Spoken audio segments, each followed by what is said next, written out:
Hello students, I Ravina welcome to all of you. So today let's start question 3rd.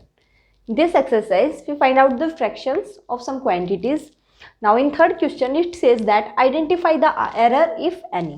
इसने कुछ figure बनाए हैं और कहा है हमें कि क्या ये फिगर में जो शेडेड पोर्शन है वो 1/2 को रिप्रेजेंट कर रहा है। आप देखिए क्या ये हाफ है इस ट्रायंगल का, आपको दिख भी रहा होगा कि नीचे जो पोर्शन है, जो एरिया है वो आपका ज़्यादा है बजाय ऊपर वाले के। हम फ्रैक्शंस के लिए क्या करते हैं, तभी फ्रैक्शन बताते हैं तब उस वाले पार्ट्स के इक्वल पार्ट्स बने हों। अगर इसमें ऐसी ट्रायंगल अगर इक्वल बनी होती फिर हम इसका फ्रैक्शन बता सकते थे। अब तो ये 1/2 नहीं है, so this is not that fraction. Now in this 1/4 के लिए आपको क्या चाहिए था कि जो शेडेड पोर्शन है ऐसे इक्वल 4 पार्ट्स आपके पास होते, लेकिन ये तो काफ़ी बड़ा है। ऐसे तो इसमें कितने पार्ट्स बनेंगे? आई थिंक 3 पार्ट्स भी कंप्लीट नहीं होंगे। और इसने कहा है कि ये वाले इस पूरी फिगर में 4 पार्ट्स हैं, जिसमें से 1 पार्ट मैं बता रहा हूँ कि मैंने शेडेड किया है। सो ये फ्रैक्शन भी आपका नहीं है। यहाँ इसने कहा 3/4, क्या ये 4th पार्ट है इस पूरे सर्कल का? कि हम कहें कि ऐसे 4 पार्ट बन रहे हैं। कहाँ ऐसा 1 2 4 से तो बहुत ज़्यादा पार्ट्स बन जाएंगे ऐसे। तो ये तीनों आपके रोंग हैं। इन तीनों में क्या एरर है? They don't represent that fractions. ये जो नंबर्स हैं ये आपके इस वाले फ्रैक्शन को रिप्रेजेंट नहीं कर रहे हैं जो इस क्वेश्चनर ने आपको कहा है। इनका फ्रैक्शन कुछ और हो सकता था अगर हम इक्वल पार्ट्स निकालते तो, लेकिन फिलहाल ये इक्वल पार्ट्स रिप्रेजेंट नहीं कर रहे हैं। इसने यही कहा था आपको कि आपको एरर बतानी है इस वाले फ्रैक्शंस में, इस क्वेश्चन में, कि आपके पास एरर क्या है। तो आपके पास एरर क्या है आपको पता चल गया। जब भी आप फ्रैक्शन निकालोगे तो आपके पास पार्ट्स क्या होने चाहिए?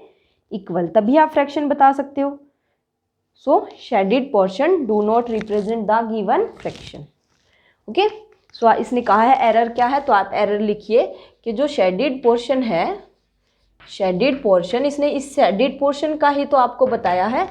Shaded portion do not represent the given fraction. Okay, यही आपकी एरर थी। Now in 4th question, what fraction of a day is 8 hours. आपको फ्रैक्शन बताना है कि आप एक पूरे दिन में से 8 आवर्स है वो आपके पूरे दिन का कौन सा हिस्सा है। आप ऐसे ही कहते हो ना, अब आपने किसी के पास 4 चॉकलेट थी और एक आपने अपने दोस्त को दे दी, तो आप क्या कहोगे कि आपने कितना फ्रैक्शन उसको दिया? 1 दी टोटल 4 में से, तो 1/4 पार्ट उसको दिया है आपने। अब ये कह रहा है कि what fraction of a day, एक पूरे डे का आपका 8 आवर्स कितना फ्रैक्शन हुआ। अगर आप पूरे डे के आवर्स देखो और फिर आप उसमें से 8 आवर का फ्रैक्शन निकालो तो वो कितना होगा। तो आपको पता है 1 day is equal to 24 hours. आपके पास पता है ना आपको 1 day is equal to 24 hours. एक दिन में आपके 24 आवर्स होते हैं। अब आपको निकालना है कि 8 hours, fraction of 8 hours. So fraction of a day is 8 hours. तो आपके पास कौन सा फ्रैक्शन होगा 8 आवर्स में? आपको पता है कितना हुआ आपके पास? 8 आपके पास है और कितने में से टोटल? 1 डे मीन्स 24 में से। सो 8/24 is the fraction of 8 hours of a day.